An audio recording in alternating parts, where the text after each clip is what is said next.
Ambalima bamanankameno malikono ani malikoka anga foli ani walimando be kataw kelingele na bela jelema fo yan fawsi worola ka fo nyana ko bisimila ka bi bamananga kuna fo nsawlem keneka ni mina wala li chamanke awye bara bulu dale mi ni obe anga jamana manyama bulu kanyeshi jiritige kelelima ukwa mako campagne nationale de reboisement utaku mugani nanina bara unundu na anfe yanno kaben arabadon jouer kalo kile muga ani duru ma fana ka ufeno kene nyemo ya kumbe ministeri nyama sumelu bube maiga de bulu adakun kumbe bolla hukuma mi konnana oye anga yelema kuradu anta bulu bela jelena wala sa chugamina amiseka wachelema kololo kele Amadou Kamara ani Abdoulaye Sogodogo olude kumbe kene kan Sheriff la jabarani sotogola femin sorola ngaje angulaje ina fo ladala kula san o san Mali jamana be don kelen ta ko kɛrɛnkɛrɛniya ka ɲɛsin jirituru ma ɲinanta n'o bolo dara fanakaw fɛ o kɛra wagati kɛrɛnkɛrɛnni ye maa minnu ka wuli ka jɔ ɲɛsinen bɛ kungo da la kanali ma ani an ka sigida matarafaliko ɲuman ma u bɛɛ lajɛlen ka ladilikan kɛ ka ɲɛsin malidenw ma yaasa an ka togoda an ka matarafa ka ɲɛ baara in kun ye ja ka ja kɛlɛ an ka n'i y'a mɛn ni mɔgɔ min ko i bɛ yiri turu yirituru akunga cha parce que ni yirituru goro ibe jakele ne jakele ibina munga jikontanya ibo fana kele awa ni be seneke ni be seneke akratugo chugo ikanga ta yiri de tige ki be seneke okunye munye yiri tige kunye munye parce que ibita seneke yoromna nogo mimbe yiri de alana donc ni yiri te yoro senet sakake ni yiri te yoro bagat saka maray ni yiri te yoro ibasoro dukolo jugoro jite niriterom na iba soro jiboli sirate donc yirituru anafa ka bon donc anga jamana kabini sa 1995 ay ni bara mbuluda min bato kaira maliona ani malienu ka foko anga jamana ni atla sabai tla fla yirite donc anga sago ke anga sago do yirituru la na man sago do yirituru la jamana be na cha donc nyina ankeleme ga mi buluda minye chose hectare ba bisaba ani fla fokata ba bisaba ni duru amba fa ko de turu nyina konnana kata kai fokata kidal fota udeni donc o bara de be senani donc anya dam na fanabi ministre nana gouverneur nana de burge ka ira mogola ka foko be kange wasado ni yirituruna parce que jamana joko de do ni campagne belebele namba wuli ko campagne nationale de reboisement na kunti dowre yasa kalladili kan blasraliu haklina jugu ko ta ko nyeshi buna aramaduma ku haklito anga kungo dawla jiriko ta fanflala jiriko be aw yere nyabala ambe yorom na sisan école so kornana la mais fana dugo kono jiriko be atno fana be segu sraka no segu jatible c'est gouvernement ko damnena donc aya subanti kuna anga na fana amemi fo mo fe sera ya anga foli buye ba memi fo yirituru e fe badi surtout yere nyabala ambe ka ke domina sa yere nana ka ndeme ubara la ni yirituru ikangi agli toala anya fo misal chamana mo ka yirituru ni mo fe yirituru ikaso o yere nyebala ni malien bay kelegele yiri donturu o fe na fama bade amba fe malika bosail ngol kelela amba fe malika ke nuguji e comme on dit un mali vert o be soro jugodi ni mo ye yiri turu wakli toala ambe mi fo fana mo ye ni yiri turu la anafa polo be se aw yere de ma anafa plana abese duguma abese commune ma abese région na abese malima mais abese ka min fana fo abese jiem fambedema parce que yiri na faka bo donc oui ambe fana ka fo ka boli la jirituru na be ke san o san avec sababu ye yasa an ka kungoda hakili ka to ala jiriko fanfilala jiri hake min bi tige yasa ko ɲɔgɔnna nɔna bila laɲini kunyo de Mali Silame dine nyemoko ka faranyo kan jekuluba groupement des leaders spirituels musulmans du Mali tondeon uyetama ke kanyishi sigaso marabolo konnama bɛn ani kelenɲɔgɔnya ɲinini lajɛrɛba min ni o labɛnna u fɛ ka bɛn mɛ kalo tɛmɛnen tile 13 ma ka taa bila a tile 14 na Palais des Sports la Bamakɔ n'u ko a ma ko journée d'urgence nationale de mobilisation ka se ka taa o kɔmasegin kɛ Sikasokaw ye a kɛra salle lamisan bɛngali kɔnɔna de la dinɛ ɲɛmɔgɔ caman o sera ka kɛnɛ lasɔrɔ Moktar Bagayogo ani Ibrahim Kulibali olu ka sɔrɔlenw don. Groupement mɔgɔw tɔgɔ la musow tɔgɔ la an bɛ foli d'a ma k'a fɔ ko ani cɛsiri an bɛna min ɲini a fɛ Haidara y'a to Ala ye k'a fɔ Ala ye k'a kɛ Ala ye an b'a dɔn kama b'a la kama bɛ ani Ala cɛ a tɛ foyi fɔ Ala ɲɛnɛ ni Ala bɛ ban k'o jaabi o danaya b'an dusukun na an b'a ɲini Ala fɛ a ka dugawu kɛ an ye an ka jamana bɛ na élection min kɛ sisan Ala k'a tɛmɛ hɛrɛ ni baden na.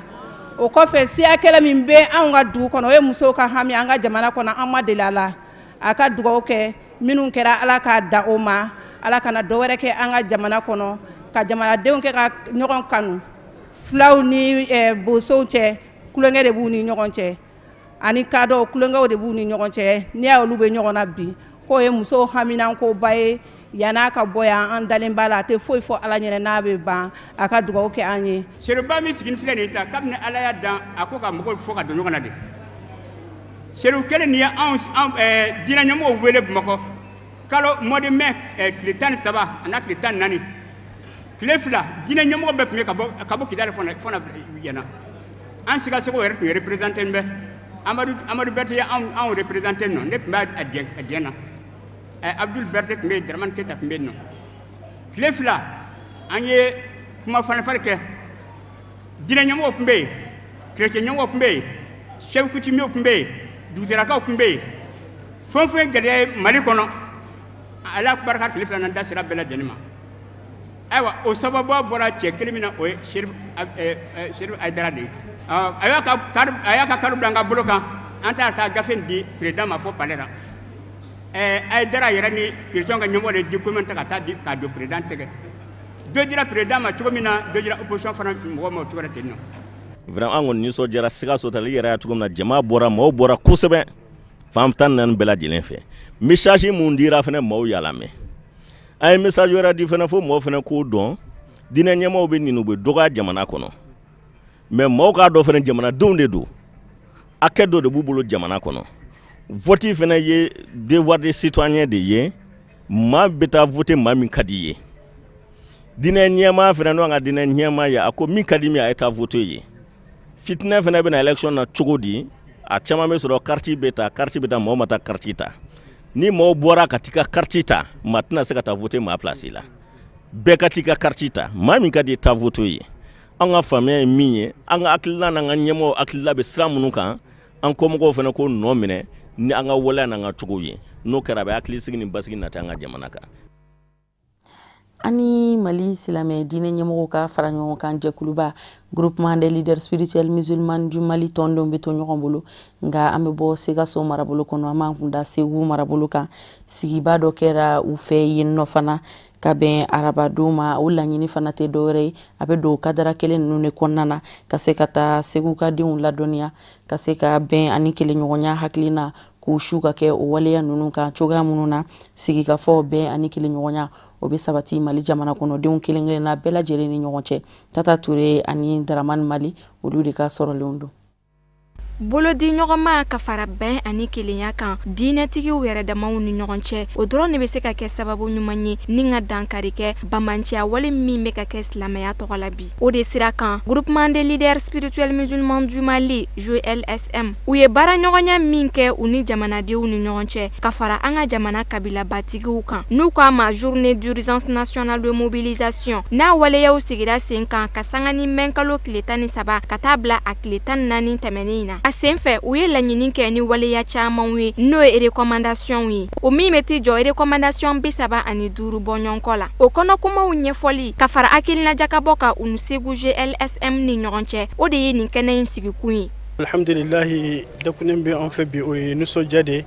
ani barkada ani wale ɲuman dɔn o de bɛ an bolo bi Segu kɔnɔ yan nisɔndiya ani barkada ani wale ɲuman dɔn o de bɛ an bolo Segu ye bi k'a ye k'a fɔ Segu karamɔgɔw bɔra bi Segu faamaw bɔra bi Segu diinɛ ɲɛmaa bɛɛ bɔra ka fara ɲɔgɔn kan bi ka na hakilila ɲuman ta jamana bɛ se ka taa ɲɛ cogoya jumɛn na a dɔ ye bɛn bɛ se ka kɛ cogo di siyaw ni ɲɔgɔn cɛ o ye koba de ye barisa ni bɛn tɛ foyi tɛ arabu ko tɛ ko lawlalu amu la halaka nasu jami'an ko ni bɛn tɛ ko adamaden bɛɛ bɛ halaki o kumana ni dɔw de y'a ye k'a fɔ an ka bɛn an ka hɛrɛ b'o la an ka diinɛ b'o la an ka ɲɛtaa bɛ o la ka sɔrɔ ka fara ɲɔgɔn kan k'u ka dépenses bɔ k'u ka nafolow bɔ ka n'o baara dilan ka di anw ma jango lafiya bɛ se ka kɛ jamana kɔnɔ ɲɛtaa bɛ se ka kɛ jamana kɔnɔ o nisɔndiya o bɛ anw na bi an ka bi sigi kun tɛ foyi ye n'i y'a jateminɛ groupement des leaders spirituels musulmans bɔra ka forum ba dɔ kɛ Bamako ni o forum min yɛrɛ kɛra palais des sports la forum min yɛrɛ kun bɛ min kan a wele ko journée de mobilisation d'urgence alhamdulilahi mais bi yɛrɛ restitution n'o ye kana kunnafoni di mɔgɔw ma a kun baselen bɛ baara min de kɛra Bamako n'o ye le 13 et le 14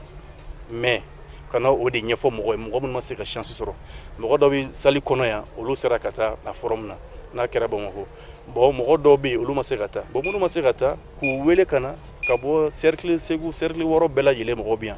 a f'u ɲɛna nin kuma de taara kɛ Bamako a fɔra ko an ka baara kɛ nin de bɛnkan kɛra nin de kan n'aw fana taara aw ka sigidaw la a fana bɛ taa ka taa kuma mɔgɔw fɛ ko nin de kɛra bɛnkan ye karamɔgɔba minnu tun bɛ yen ani duba mɔgɔ minnu tun bɛ yen u bɛnna nin kumakan ninnu de kan mɔgɔw wele kun ye nin de pour que n'u fana sera u ka sigidaw la u fana bɛ taa ka t'u ka mɔgɔw de fara ɲɔgɔn kan ka kunnafoni di olu ma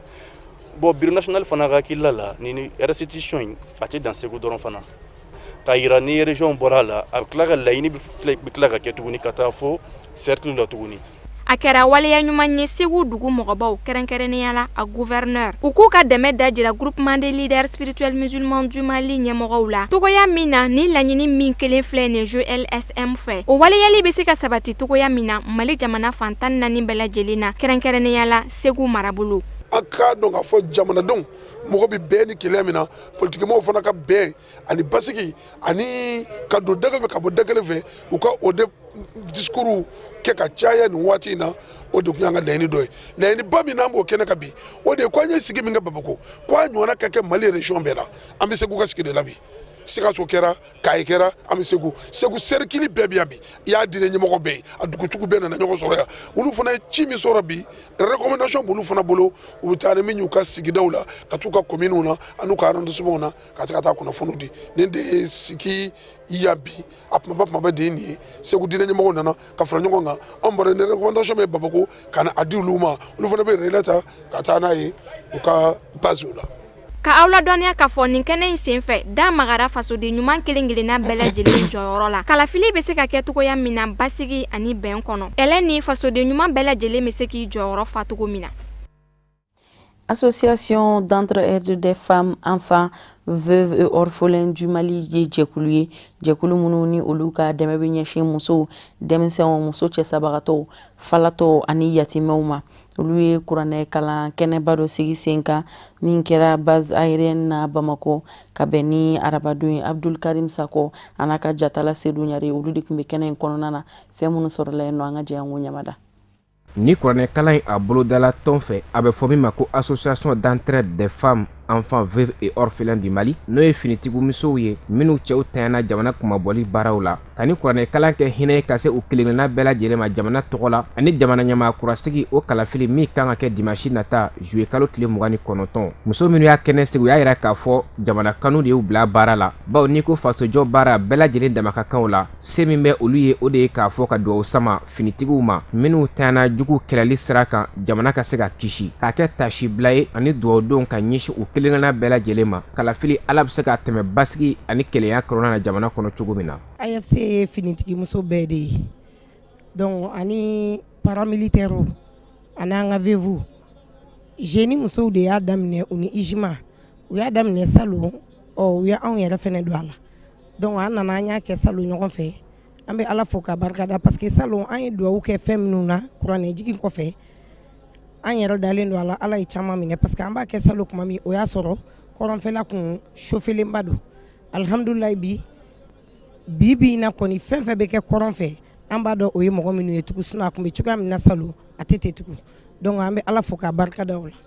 donc anw bɛ duwawu kɛ ka se jamana in ma wajibi ye anw ma an b'a ɲini jamanadenw fɛnɛ fɛ jamanaden bɛɛ ka don da kelen fɛ ka bɔ da kelen fɛ ka sitanɛ in k'a ɲɔnti ka bɔ an kan élection an bɛ duwawu k'a fɛnɛ kɛko ɲuman na ni élection nin kɛra ni jamana bɛ suma a bɛ suma cogo o cogo la an b'o ɲini Ala Taala fɛ ayiwa o de kɔni b'an fɛ k'a lase jamanadenw ma ni Ala ye élection in nɔgɔya an ye muso fara cɛ kan cɛ fara denmisɛnnin kan an ka jɛ k'an bolo di ɲɔgɔn ma an ko faso de an ko Maliba in an k'an ka Mali to malibaya in na ba an kana to Mali ka kɛ malidenni ye ni baara in tako filanan de ye u fɛ ka kafo ni UJUMA ka dɛmɛ ye n'o ye Mali silamɛ denmisɛnninw ka tɔn ye Association des jeunes musulmans du Mali UJUMA kɛrɛnkɛrɛnnenya ma o ɲɛmaa Cheikh Mohamed Maki Ba an ka nin kuranɛkalan in an y'a dabɔ min kama o ye an bangebaga su an ka silamɛw ani finitigi fɛn fɛn tora jamana in ko la ka fara civiliw kan fɛn fɛn ni tora Mali ko de la an y'a ŋaniya siri san o san an ka se ka kuranɛ kalan ka hinɛ se u bɛɛ lajɛlen ma an ka silamɛsu bɛɛ lajɛlen ka fara kan donc a komi an bɛ kalataw hukumu fana an ka surun o la ko o fana ŋaniya siri k'o don a kɔnɔ ka duwawu kɛ jamana ye Ala ka kalata in kɛ hɛrɛ la ka kɛ sini kɛnɛya la mankan kana bɔ a la ka kɛ bɛn kɔnɔna na an ka Ala deli o de ni y'a tako filanan ye nka ni Ala sɔnna don n'a nataw la ni Ala ka jɛ ye a kɛnɛ wɛrɛw bɛna sigi ka duwawu sɛbɛkɔrɔ kɛ jamanadenw ye kɛrɛnkɛrɛnnenya ma an ka finitigiw minnu tanyana jamana dɛmɛni sira kan UMRDA faso jigi jɛkulu ani fanga ɲinitɔnw olu ka fara ɲɔgɔn kan jɛkulu de don walasa ka se ka an ka jamanakuntigi Elhaji Ibrahim Boubacar Keita dɛmɛ a ka se ka san 5 wɛrɛ kɛ jamana ɲɛmaya la olu ye kɛnɛ dɔ sigi sen kan foyer de jeunes kɔnɔna na 15 ans bugu la ka bɛn ni arabadon ye sigida 2nan kɔnɔna na Bamako Samayira Sanogo ani Ibrahim Kulibali olu de tun bɛ kɛnɛ in kan Sherifila Jabaraniso tɔgɔ la fɛn minnu sɔrɔla yen nɔ an ka jɛ an k'u lajɛ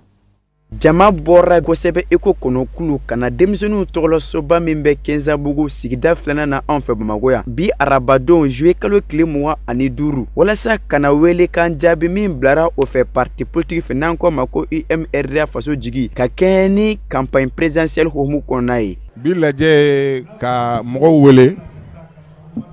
ka a f'u ye ko RDA bɛ IBK kɔ Kene Dawuda Sogoba fana bɛ IBK kɔ donc an bɛ fara ɲɔgɔn kan walasa IBK ka se ka sankɔrɔta an ka commune kɔnɔ donc an bɛɛ ka kan ka an ka carte d'électeur de kɛ an fanga ye k'a daminɛ bi la fo ka taa se élection ma n'a tɛ minnu bolo ka ɲini u fɛ u ka t'u ka carte d'électeur ta parce que ni carte d'électeur t'i bolo i ka vote ka gɛlɛn i tɛ se ka voter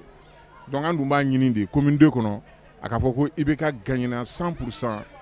ou bien au moins 80%. walasa ka se ka mɔgɔw lasɔn ani ni k'a fɔ kun jumɛn y'o bila ni o tugula cɛbɔ Ibrahim Boubacar Keita nɔfɛ parti UMRDA faso jigi bɛna walawalali kɛ IBK a ka san 5 baaraw la a ye cɛsiri minnu kɛ ni ka ɲɛsin jamana in taali ɲɛfɛ i n'a fɔ a nana ni kɛlɛkɛfɛnw caman ye ka di an ka kɛlɛkɛ cɛfarinw ma ani saniya baara minnu daminɛna a fɛ walasa ka se ka jamana in sanuya fo ka taa bila a ye dɔ fara baarakɛlaw sara kan jamana kɔnɔ u ma ɲina ka laseli kɛ ka ɲɛsin maliyɛn cɛ ani muso ma walasa bɛɛ ka se ka janto e yɛrɛ la kalafili in kɛko ɲuman okumu kɔnɔna na il faut que mɔgɔw k'a faamuya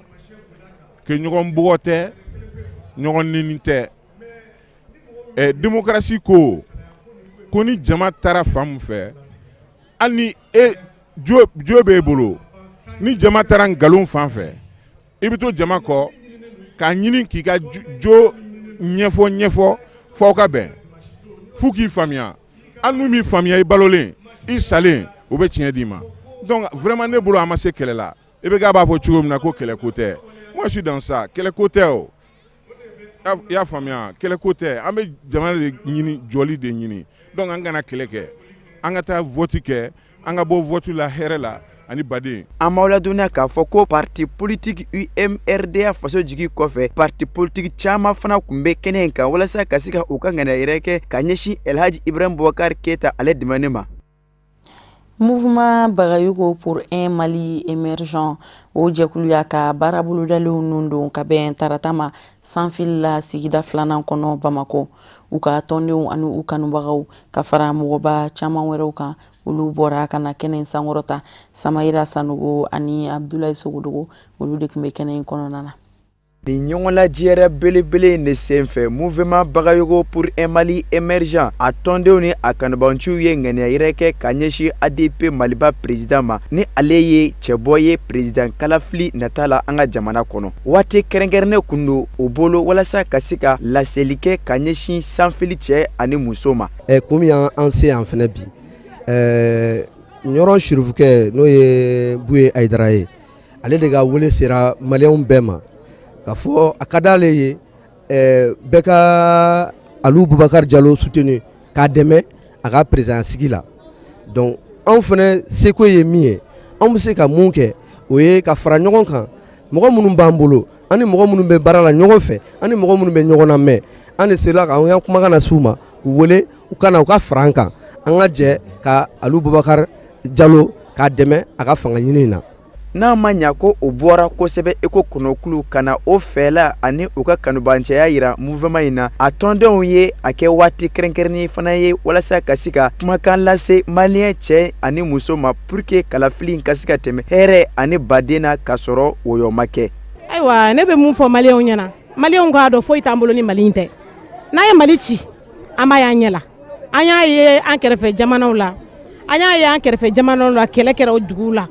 balawu wulila o dugu la an y'a ye o dugu kɛra cogo min na Ala ka kulu walaw ba kɛmɛ don Mali n'o cɛ maliyɛn bɛɛ k'a faamuya k'a fɔ élection de don ni élection in tɛmɛna an ka balimaya n'an ka bariyaw de bɛ yen ka kɔrɔ an bɛ continuer n'o de mais n'an y'a tiɲɛ an b'a k'an yɛrɛ la an kana k'an yɛrɛ la an kana kɛ muru ye k'an yɛrɛ kala siɲɛ Ala ka Mali dɛmɛ Ala ka vote in tɛmɛ hɛrɛ la an ka hɛrɛ bɛ mun na Ala k'o d'an ma. An b'a ladɔnniya k'a fɔ ko Ɲoro Sirifukɛ ale fana nɔrɛ kun bilalen bɛ kɛnɛ in kan ni a den fila ye minnu ni olu ye duwawudon kɛ ka ɲɛsin kalafili tɛmɛkoɲuman ma jamana in kɔnɔna na ni ka tila ka a fɔ aw ye k'a fɔ Mouvement Bagayoko pour un Mali émergent ale yɛrɛ bangena janvier kalo tile fɔlɔ tɛmɛnen san 2018 ni ka tila k'a fɔ ye mouvement in a bɛ jamana in fan bɛɛ.